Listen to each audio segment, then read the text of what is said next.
In the gray light before dawn, in a military camp hidden deep in the forest where no maps dared to mark its location, a young soldier named Thomas Blake stood silently beside a chestnut mare, his hands trembling as he tightened the saddle one final time, knowing that in less than an hour he would either be free or dead. And honestly, he didn't care which anymore because 3 years of war had hollowed him out until there was nothing left except the desperate animal need to run, to escape, to find some corner of the world where the sound of gunfire didn't echo in his dreams and the smell of burning villages didn't cling to his uniform. The camp was asleep. The guards were changing shifts. The fires were dying to embers. And Thomas was about to become something the army called a coward. Something his father would have called a traitor. Something he simply called a man who wanted to live past his 21st birthday. He didn't pack much, just a bedroll, a canteen, some bread stolen from the commissary, and he didn't take his rifle, didn't take his uniform jacket, didn't take anything that would mark him as a soldier because after tonight, he wouldn't be one anymore. The mare, a horse named Ember for the way her copper coat glowed in firelight, stood perfectly still, ears twitching at every sound, sensing the tension radiating from the man who had fed her, brushed her, whispered to her through 3 years of a war that had already killed most of the men he'd trained with. She didn't understand desertion, didn't understand what it meant to abandon your post, to turn your back on orders, to choose life over duty. She only understood that the man was afraid, and when he was afraid, she stayed close. Thomas pressed his forehead against Ember's neck, breathing in the familiar smell of hay and horse sweat, and something else he couldn't name, something that felt like home even though he'd never had one. "Just get me past the tree line," he whispered into her mane, his voice cracking with fear and shame and something that felt dangerously close to hope. "Just give me 1 hour of peace, that's all I'm asking." But what Thomas didn't know, what he couldn't have known as he led Ember quietly past the sleeping tents toward the forest edge, was that someone was watching. A shadow moved in the darkness, boots pressed softly into mud, and a decision was made, not by Thomas, not by the horse, but by the system that would never let a deserter escape unpunished. A system that would turn his desperate bid for freedom into the last ride he would ever take. Stay with us because this story will leave you breathless and questioning everything you thought you knew about courage, about loyalty, and about the terrible price of choosing yourself when the world demands your blood. Before we start, make sure to hit like and subscribe. And really, I'm curious, where are you watching from? Drop your country name in the comments. I love seeing how far our stories travel. The military camp woke before the sun, the way it always did, with the sharp blast of a bugle cutting through the cold morning air like a blade. Men stumbled from their tents, bleary-eyed and stiff, their breath forming clouds in the freezing dawn, the smell of coffee and wood smoke drifting across the muddy pathways between rows of canvas shelters that housed 200 soldiers. All of them worn down by a war that had no clear enemy and no clear end. At the far edge of the camp, near the horse paddock where 20 mounts stood restless and hungry, a sergeant named Holloway walked his morning rounds, clipboard in hand, checking inventory, counting heads, making sure everything was exactly where it was supposed to be. But something wasn't right. He felt it before he saw it. The air was too quiet. The horses were too still. And when he reached Ember's stall, the one that belonged to Private Thomas Blake, the stall was empty. The gate hung open. The saddle was gone, and in the mud, fresh hoofprints led directly toward the forest. Holloway's jaw tightened. He knew what this meant. He'd seen it before, 3 times in the past year, and none of those men made it past the second day. The army didn't tolerate deserters. The army didn't forgive weakness. And Private Blake, the quiet kid from Pennsylvania who never complained, who always followed orders, who spent more time with his horse than with other soldiers, had just made the worst decision of his life.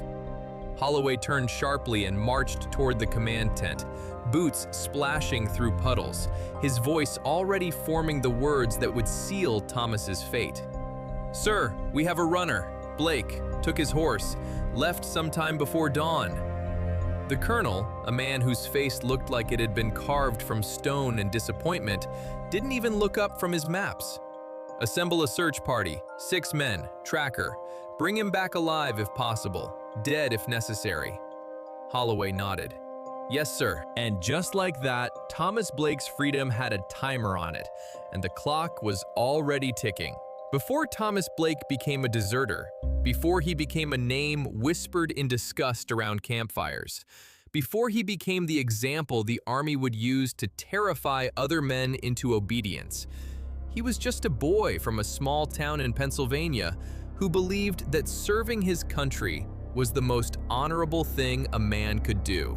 His father had served, his grandfather had served, and when the enlistment officer came to town with his crisp uniform and his promises of glory, Thomas signed his name without hesitation, 17 years old and burning with the kind of certainty that only the young and naive can carry. He was assigned to a cavalry unit, paired with Ember, a young mare with a wild streak that no one else wanted to handle because she threw riders, she bit handlers, she refused to obey. But Thomas saw something in her that no one else did. He saw himself, afraid, angry, trying to survive in a world that didn't care whether you lived or died. So he trained her patiently, consistently, never with a raised voice, always with gentle hands and soft words. He spoke to her the way he wished someone would speak to him. He brushed her coat until it shone. He fed her apples he traded his rations for. He slept in the stable when she was sick, sitting up all night to make sure she didn't collapse. And slowly, Ember's fear faded. Her trust grew. Her wild energy transformed into loyalty so fierce that she would charge into gunfire if Thomas asked her to. And he did ask, more times than he could count, through muddy battlefields where the ground was so torn apart by artillery that horses sank to their knees, through burning villages where smoke choked the air and screams echoed from every direction, through ambushes where bullets whipped past so close that Thomas felt the heat on his skin. Ember carried him through all of it, never faltered, never hesitated. And Thomas believed, truly believed, that he was doing something noble, that the war mattered, that the men dying around him were dying for a reason. But that belief shattered one cold November morning when Thomas's unit was ordered to burn a village suspected of harboring enemy fighters. The village was empty except for an old man, 2 women, and 3 children. No fighters, no weapons, just terrified people begging in a language Thomas didn't understand. The captain gave the order anyway. Burn it, all of it. Thomas hesitated. For the first time in 3 years, he hesitated. He looked at the old man. He looked at the children. He looked at Ember standing beside him, waiting for a command, and he couldn't do it. He turned to the captain. "Sir, there's no one here, just civilians." The captain's eyes went cold. "You have your orders, Blake." Thomas didn't move. The captain stepped closer. "Are you refusing a direct order, Private?" Thomas swallowed. "Sir, Burn it, or I'll have you shot for insubordination." Thomas burned it. He set the torches. He watched the flames consume the homes. He heard the screams. And when it was over, when the village was nothing but ash and smoke, he climbed onto Ember's back and rode back to camp in silence, his hands shaking so violently he could barely hold the reins. That night, he didn't sleep. He sat outside his tent, staring at the stars, and something inside him broke. Not loudly, not dramatically, just a quiet crack, like ice splitting under weight. And he made a decision. He was done. Done with the orders, done with the killing, done with pretending that any of this was noble. He was going to leave. And Ember, the only soul in the world who had never asked him to be anything other than kind, was going to carry him one last time, to freedom or to death. Either way, he was done. The morning Thomas left, the forest was thick with fog. the kind that clung to the ground like a living thing, muffling sound, hiding shapes, turning the world into a ghostly maze where every shadow could be a tree or a man. Thomas rode slowly, carefully, guiding Ember along a deer trail that wound deeper into the wilderness, away from the camp, away from the war, away from the life he no longer recognized as his own. The sun hadn't risen yet. The world was gray and silent. And for the first time in 3 years, Thomas felt something he had almost forgotten: peace. He leaned forward, resting his hand on Ember's neck, feeling the warmth of her body, the steady rhythm of her breathing. "Just a little further, girl," he whispered. "Just a little further and we're free." Ember's ears flicked back, listening to his voice, trusting him the way she always had. But she heard something else too, something Thomas didn't hear yet. The distant sound of hooves, multiple horses, moving fast. Thomas's heart stopped. He pulled Ember to a halt, straining to listen. At first, there was nothing, just the wind in the trees, the creak of leather, his own ragged breathing. Then he heard it. Voices, faint but growing louder. Men calling to each other. A tracker shouting coordinates. And Thomas knew. They were coming for him. He kicked Ember into a gallop. The mare responded instantly, surging forward with a burst of speed that sent mud flying from her hooves. Thomas leaned low over her neck, branches whipping past his face, the forest blurring into streaks of brown and green. He didn't know where he was going. He didn't have a map. He didn't have a plan. He only knew that if they caught him, he would hang. The army didn't forgive deserters. They made examples of them. Public executions. Bodies left swinging from trees as warnings to anyone else who thought about running. Thomas's mind raced as fast as Ember's hooves. Maybe he could lose them in the forest. Maybe he could reach the river and follow it north. Maybe he could find a town, steal civilian clothes, disappear into the crowd. Maybe. But the voices were getting closer. The hooves were getting louder. And Ember, as fast as she was, couldn't outrun 6 fresh horses and men who knew these woods better than Thomas did. A gunshot cracked through the air. Thomas flinched. The bullet hit a tree to his left, splintering bark. They weren't trying to kill him yet. They were trying to scare him into stopping. "Blake!" a voice shouted from behind. "Stop the horse! You're only making this worse!" Thomas didn't stop. He couldn't. Stopping meant surrender. Surrender meant death. Another gunshot, this one closer. Ember screamed, not in pain but in fear, and veered sharply to the right, nearly throwing Thomas from the saddle. He grabbed her mane, steadying himself, whispering frantically, "It's okay, girl, it's okay, just keep running." But Ember's breathing was labored now. Her strides were uneven. She'd been running full speed for 10 minutes, and she was exhausted. Thomas could feel her faltering beneath him, and the men behind him were gaining. The forest opened suddenly into a clearing, a wide open space with nowhere to hide, and Thomas's stomach dropped because he knew what this meant. He was exposed, vulnerable, trapped. He pulled Ember to a stop in the center of the clearing, chest heaving, looking around desperately for an escape route. But there were men emerging from the trees on all sides, 6 soldiers on horseback, rifles drawn, forming a circle around him. Sergeant Holloway rode forward, his face hard, his voice harder. "Get off the horse, Blake." Thomas didn't move. "I said get off the horse." Thomas looked at Ember. Her sides were heaving, her coat was slick with sweat, she was trembling. And Thomas realized, with a sickening clarity, that he had done this to her. He had dragged her into his desperate escape. He had put her in danger. And now, because of him, she was surrounded by men with guns. "Please," Thomas said, his voice breaking, "let the horse go. She didn't do anything wrong. This was my choice. Let her go." Holloway's expression didn't change. "Get off. The horse. Now." Thomas slid off Ember's back, his legs shaking so badly he could barely stand. 2 soldiers dismounted and grabbed his arms, wrenching them behind his back. The metal cuffs bit into his wrists. Ember stepped forward, nudging Thomas's shoulder with her nose, confused, trying to understand why he wasn't moving, why these men were hurting him. "Easy, girl," Thomas whispered, tears streaming down his face. "Easy, it's okay." But it wasn't okay, and Ember knew it. She pawed the ground, agitated, ears pinned back, eyes wide. Holloway dismounted and walked over to Thomas, standing so close that Thomas could see the disgust in his eyes. "You're a coward, Blake. You know that?" Thomas didn't answer. 3 years of service, 3 years of your brothers trusting you, and you spit on all of it. Thomas looked at the ground. "I'm taking you back to camp. The colonel will decide what happens to you, but I can tell you what happens to deserters. You've seen it. We all have."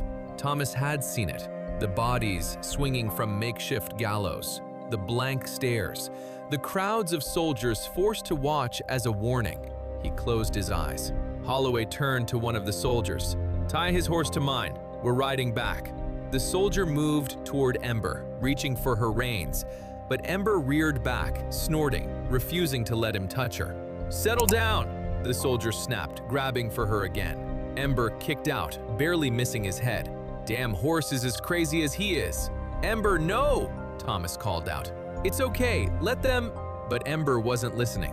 She was circling, wild-eyed, searching for Thomas, trying to reach him, but the soldiers kept blocking her path. And then she did something that made Thomas's heart shatter. She screamed. Not a whinny, not a snort, a scream.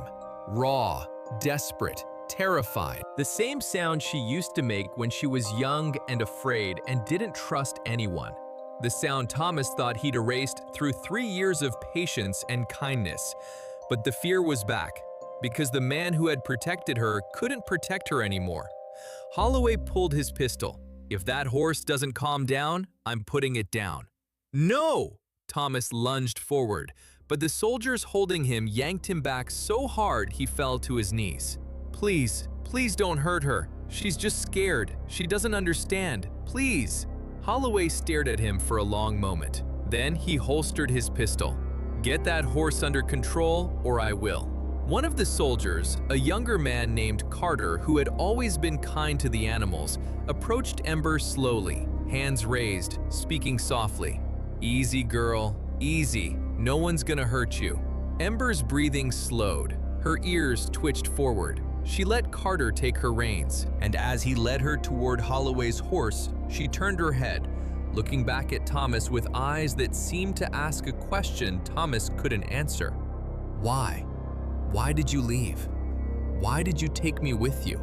Why is this happening?" Thomas couldn't look at her. He couldn't bear it. They hauled him to his feet and shoved him onto a spare horse, his hands still cuffed behind his back. Ember was tied to Holloway's mount, forced to follow as the group turned and began the long ride back to camp. And Thomas, sitting in the saddle with his head bowed and his heart broken, knew that this was the last time he would ever ride, the last time he would ever see Ember, the last time he would ever feel anything close to freedom. The ride back to camp was silent except for the sound of hooves on mud and the occasional creak of leather. Thomas rode in the center of the group, flanked by soldiers who wouldn't look at him, as if desertion were a disease they might catch through eye contact. Ember walked behind Holloway's horse, her head low, her steps heavy, exhausted not just from the run, but from the weight of confusion she carried. She didn't understand why Thomas wasn't riding her, why his hands were bound, why these men who smelled like anger and metal were taking them back to the place they had just fled. She only knew that something was wrong, deeply, fundamentally wrong. The sun had fully risen by the time they reached the camp, and word had already spread. Soldiers lined the pathways between tents, watching in silence as the group rode through the main gate. Some of their faces showed pity, most showed contempt. A few showed fear, because if Thomas Blake, the quiet one, the obedient one, could snap and run, then maybe any of them could.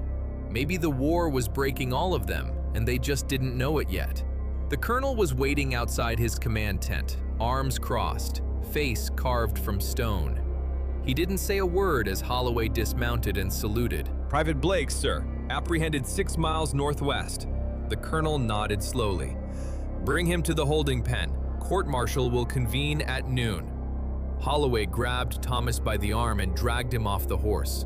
Thomas stumbled, catching himself before he fell, and looked back at Ember one last time. She was still tied to Holloway's horse, still watching him, still waiting for him to do something, to fix this, to make it okay the way he always had. But Thomas couldn't fix this. He couldn't fix anything anymore. They shoved him into a small wooden pen used for prisoners, a cage barely big enough to stand in, and locked the door. Through the slats, Thomas could see the camp continuing its routine. Men drilling, horses being fed, the world moving forward as if nothing had happened. As if he hadn't just thrown away 3 years of his life for 6 miles of freedom. Hours passed. The sun climbed higher, and at noon, they came for him. The court-martial was held in the center of camp, in front of everyone, because the army wanted every soldier to see what happened to men who ran. Thomas stood between 2 guards, hands still bound, as the colonel read the charges. "Private Thomas Blake, you are accused of desertion in a time of war, theft of military property, and betrayal of your brothers in arms. How do you plead?" Thomas's throat was dry. His voice came out as a whisper. "Guilty." A murmur rippled through the crowd. The colonel silenced it with a raised hand. "Do you have anything to say in your defense?" Thomas looked at the ground. "No, sir."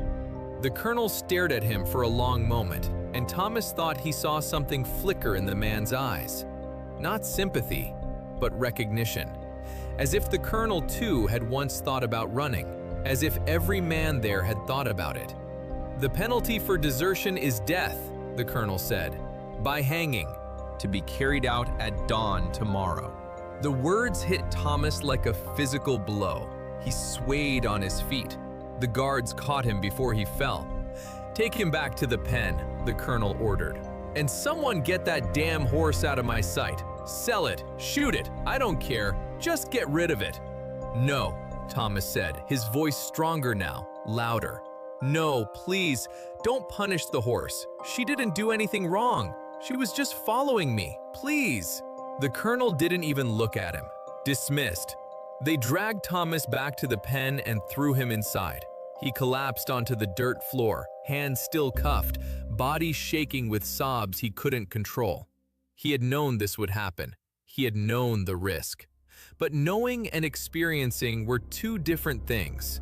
And now, with less than 24 hours left to live, Thomas realized that his desperate bid for freedom hadn't freed him at all. It had just given him a front-row seat to his own execution. The night before Thomas Blake was set to hang, the camp fell into an uneasy quiet. The kind of silence that settles over men who know that tomorrow they will watch one of their own die. The fires burned low. Conversations were muted. Even the horses seemed subdued, standing still in their paddock as if they could sense the weight of what was coming. Thomas sat in the holding pen, his back against the wooden slats, staring up at the stars through the gaps in the roof. He wasn't crying anymore. He was past tears. He was past fear. He was just empty, hollow, a shell waiting for the end. But then he heard something, hooves, slow, deliberate, coming closer. He turned his head and saw her, Ember. She had broken free from wherever they'd tied her and was walking toward his pen, her reins dragging in the mud, her eyes fixed on him. Thomas's breath caught. "Ember," he whispered. She reached the pen and pressed her nose through the slats, snuffling at his face, his hair, his shoulder. Thomas leaned forward as much as his cuffed hands would allow and pressed his forehead against hers. "I'm sorry, girl," he whispered. "I'm so sorry. I shouldn't have dragged you into this. You deserved better. You deserved someone who didn't give up." Ember exhaled, warm breath against his skin, and for a moment, Thomas felt something he thought he'd lost forever. Comfort. Not freedom, not hope. Just the simple, uncomplicated presence of the one soul who had never judged him, never asked him to be anything other than kind. They stayed like that for a long time, man and horse, breathing together in the darkness, until footsteps approached and a soldier came to lead Ember away. She resisted, pulling against the reins, trying to stay, but the soldier was stronger. And as she was dragged back toward the paddock, she looked at Thomas one last time, and Thomas saw something in her eyes that broke him all over again. Loyalty. Unwavering, undeserved, impossible loyalty. The kind that didn't ask questions. The kind that didn't demand explanations. The kind that just stayed, even when staying hurt. Dawn came too quickly. The sky turned from black to gray to pale gold, and the camp woke to the sound of the bugle, the same as every other morning except this morning. A gallows had been erected in the center of camp, and every soldier was required to attend. They formed ranks in a wide circle around the platform, silent, grim, watching as the guards brought Thomas out of the holding pen. He walked with his head up, his hands cuffed in front of him, his legs steady even though his heart was pounding so hard he thought it might break through his ribs. The colonel stood on the platform, waiting. Behind him, a noose swayed gently in the morning breeze. Thomas climbed the steps. 1, 2, 3, 4, 5, 6. Each one felt like it took a year. The colonel read the charges again, his voice flat, emotionless, as if he'd done this 100 times before. Maybe he had. Private Thomas Blake, you have been found guilty of desertion. The sentence is death. Do you have any final words? Thomas looked out at the crowd, at the men he had served with, at the faces that had once been familiar and were now distant, cold, afraid. He opened his mouth to speak, but before he could, a sound cut through the silence. A horse screaming. Ember. Thomas's head whipped around and he saw her. She had broken free again and she was running, full speed, toward the gallows, toward him, her reins flying, her hooves pounding the mud. Soldiers scrambled to catch her, but she was too fast, too determined. She reached the base of the platform and reared up, hooves striking the air, screaming again, wild and desperate.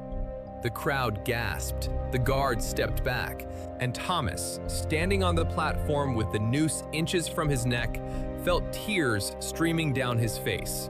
"Ember, no!" he called out. "It's okay, girl, it's okay." But it wasn't okay, and Ember knew it. She circled the platform, agitated, searching for a way up, trying to reach him. A soldier grabbed her reins and pulled hard, but Ember lashed out, kicking, biting, refusing to be restrained. "Control that animal!" the colonel barked. 2 more soldiers rushed forward, and together they managed to drag Ember away, but she fought them every step, her eyes never leaving Thomas. And Thomas, watching her disappear into the crowd, felt his heart shatter for the last time. The colonel turned to him. "Any final words, Blake?" Thomas swallowed. His voice came out steady, clearer than it had been in days. "Just one thing, sir. Please don't hurt the horse. She's innocent. She was just loyal. That's not a crime. And tell my family I'm sorry. Tell them I tried to be brave. I just couldn't do it anymore." The colonel's expression didn't change. Noted, proceed.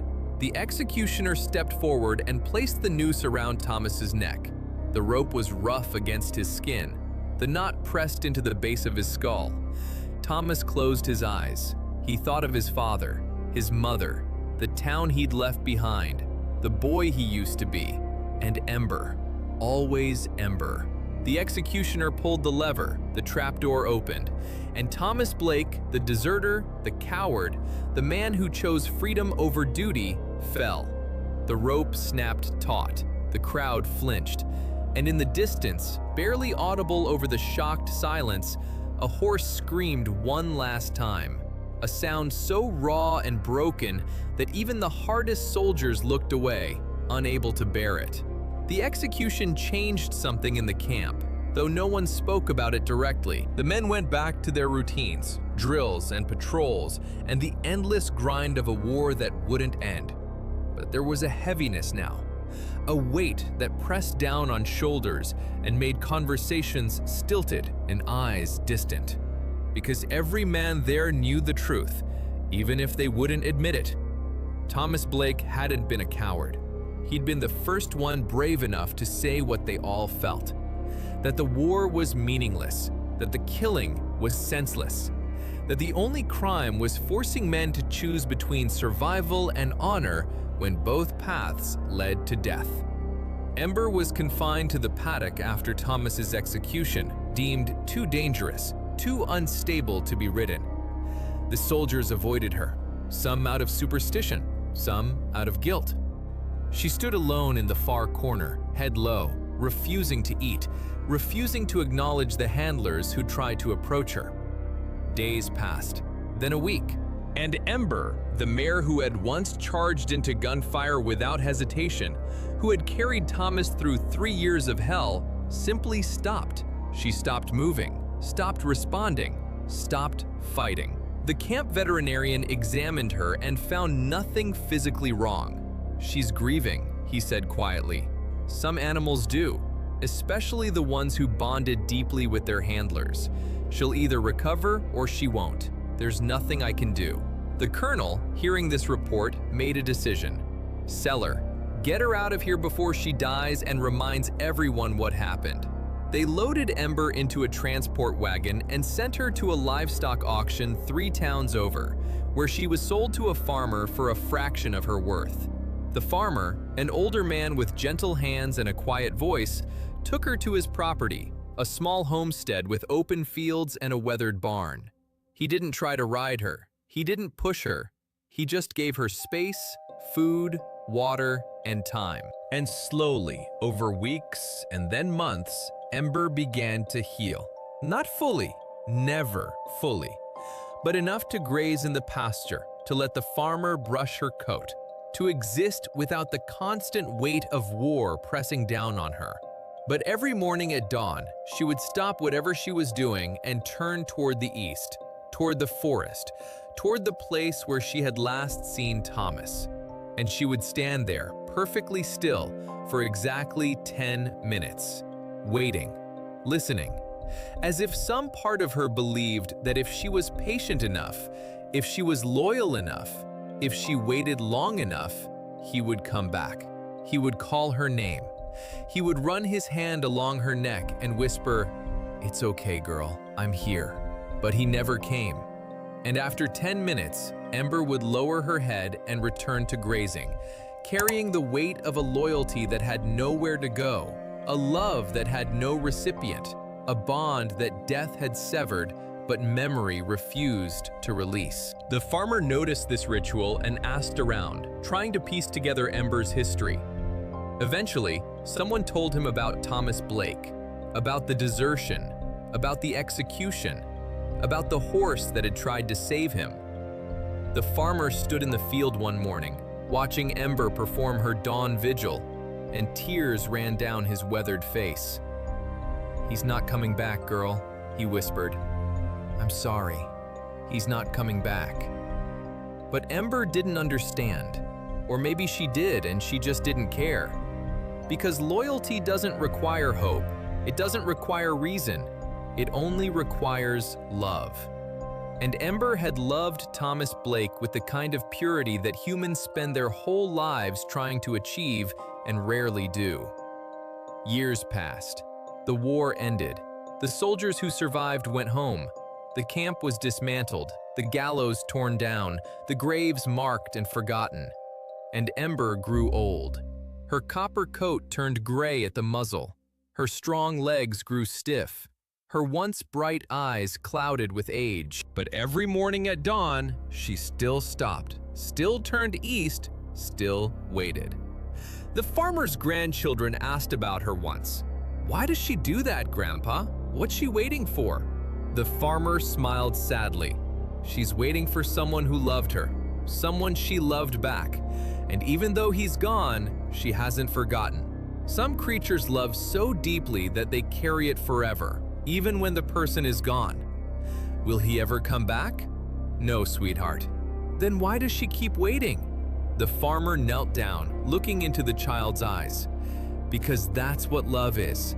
Love doesn't stop just because the person is gone. It doesn't quit just because there's no hope. It waits, it remembers, it honors, even when it hurts, especially when it hurts. Ember died on a spring morning, 17 years after Thomas Blake's execution.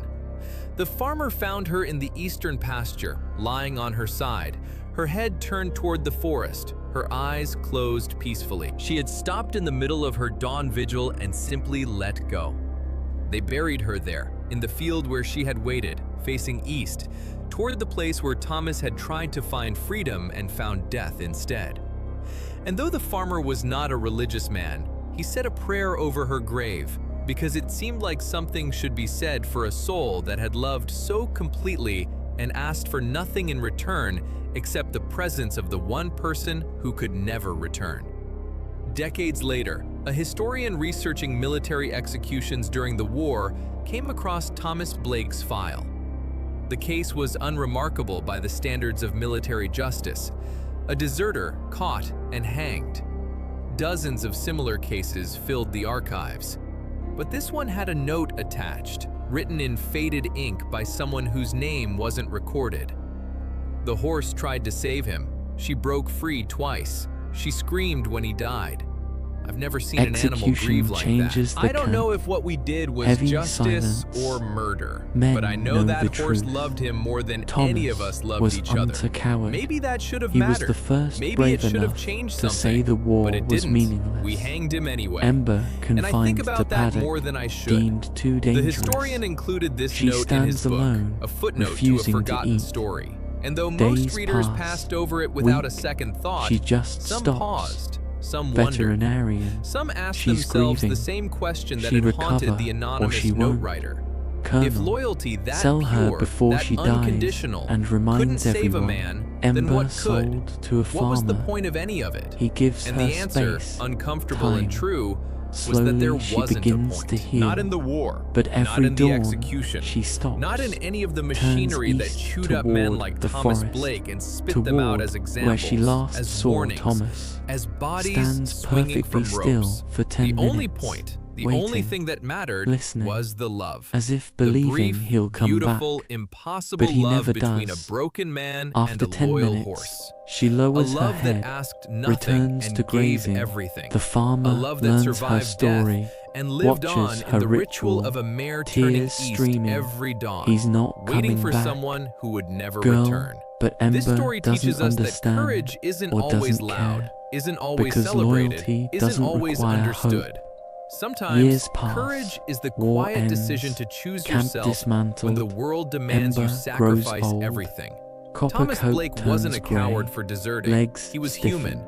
He was broken. But every dawn, he was tired. she still and he stops, made the choice that felt right still in a turns moment when east, every choice felt wrong. still waits. And Ember wasn't foolish for waiting. She was loyal. She was pure. She loved without condition and without expectation of return. The real tragedy isn't that Thomas died. It's that a system built on violence and control punished him for choosing life, for choosing peace, for choosing himself. And the real beauty isn't that Ember moved on. It's that she never did. That she carried Thomas with her every single day, in every dawn vigil, in every moment of waiting, proving that some bonds don't break just because one half is gone. Love doesn't need a happy ending to matter. It doesn't need reciprocation to be real. It doesn't need witnesses to exist. It just needs to be. And Ember's love for Thomas was. It existed in the waiting, in the loyalty, in the refusal to forget. That's not sadness, that's immortality. Because as long as one soul remembers, the bond never truly dies. Where are you watching from? Have you ever loved someone or something so completely that losing them changed you forever? Share your story in the comments below.